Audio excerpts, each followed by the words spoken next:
बिस्मिल्लाहिर्रहमानिर्रहीम। Physics second year, most important concept है। इतने इम्पॉर्टेंट टॉपिक तो नहीं है for exam point of view, but concept बहुत इंपॉर्टेंट है।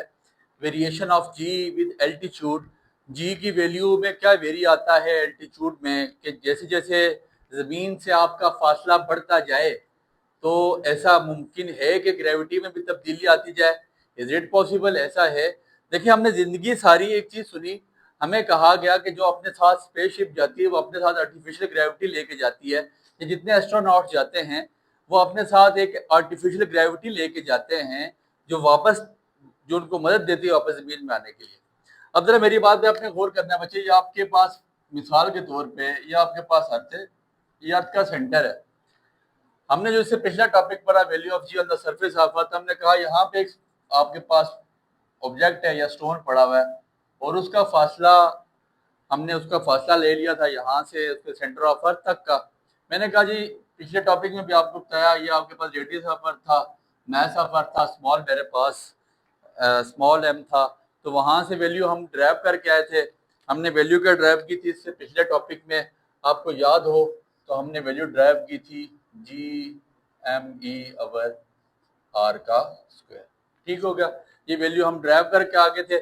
लेकिन अगर ऐसा हो कोई इस पत्थर को मैं उठा के यहाँ से एक सर्टन हाइट पे ले जाऊं, एक ऐसी हाइट पे जिससे हाइट इंक्रीज हो जाए, तो क्या तब भी इस पत्थर की ग्रेविटी 9.8 ही रहेगी? तो क्या तब भी जी की वैल्यू सेम रहेगी? तो ये हम फाइंड करने जा रहे हैं, ऐसा होगा कि नहीं।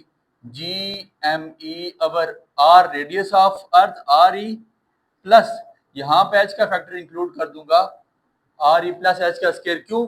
क्या पत्थर एक सर्टन हाइट पे चला गया है, एच पे चला गया है, जिसका नाम आपके पास एक सर्टन हाइट है।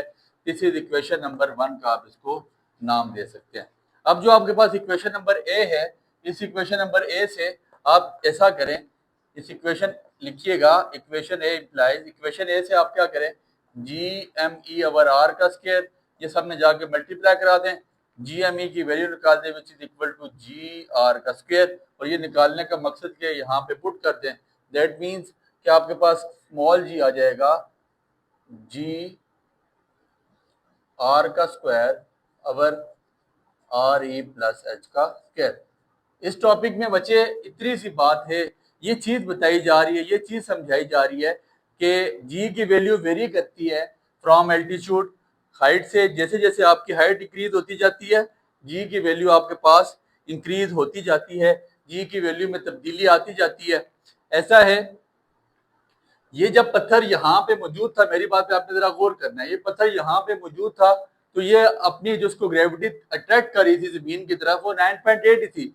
लेकिन जैसे जैसे पत्थर हाइट से उठता गया, ऊपर जाता गया, ऐसे ऐसे वो अट्रैक्शन उस पर कम होती गई।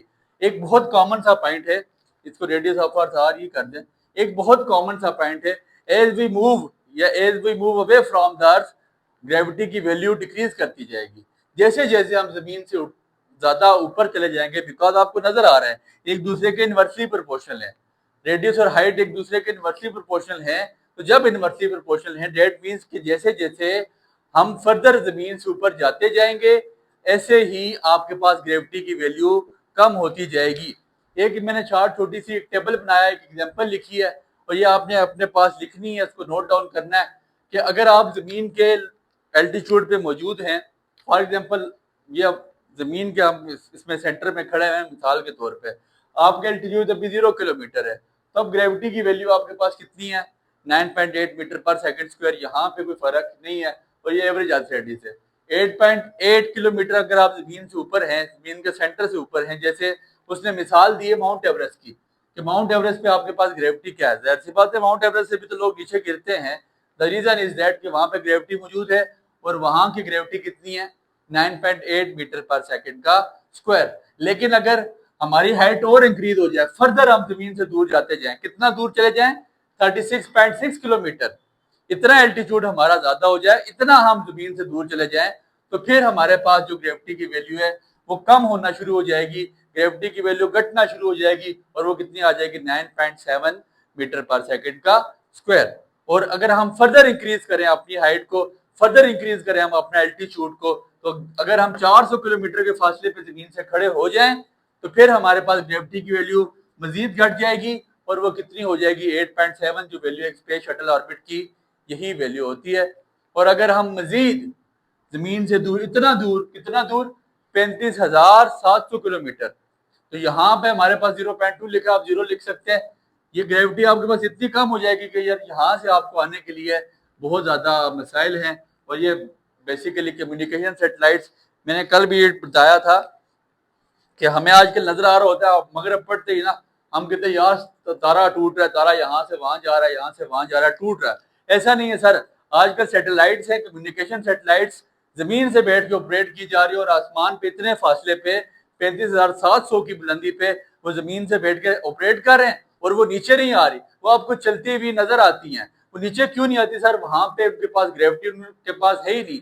0.2 मीटर पर सेकंड का स्क्वायर ग्रेविटी है और वो ना होने के बराबर है। वो कम्युनिकेशन सैटेलाइट्स इसलिए नीचे नहीं गिरती, वो जमीन से बैठ के ऑपरेट कर रहे हैं। आज आपकी आपकी बहुत सारी जो ये कम्युनिकेशन हैं, लाइक जो आपके सिम्स वगैरह आपके मोबाइल में चलती हैं, इसमें भी बहुत सारा ऐसा है कि ये आपके पास तकरीबन अब टावर खत्म हो गए, ये भी सैटेलाइट पे चले गए हैं। तो ये है कि जैसे जैसे जमीन से हम फासला, इस टॉपिक का लुब्बे लुबाब ये था कि जी वेरी करता है फ्रॉम एल्टीट्यूड, या जी वेरी करता है place to place. G vary करता है जैसे जैसे हम जमीन से दूर करे होते जाते हैं। वेरी का मतलब चेंज होता रहता है, तगय्युर होता है, इसमें तब्दीली आती रहती है। जैसे जैसे हम जमीन से दूर जाते हैं हमारा जमीन से फासला बढ़ता जाएगा, जी की वैल्यू कम होती जाएगी। छोटा सा टॉपिक था, उम्मीद है समझ आया होगा। दुआ में याद रखें।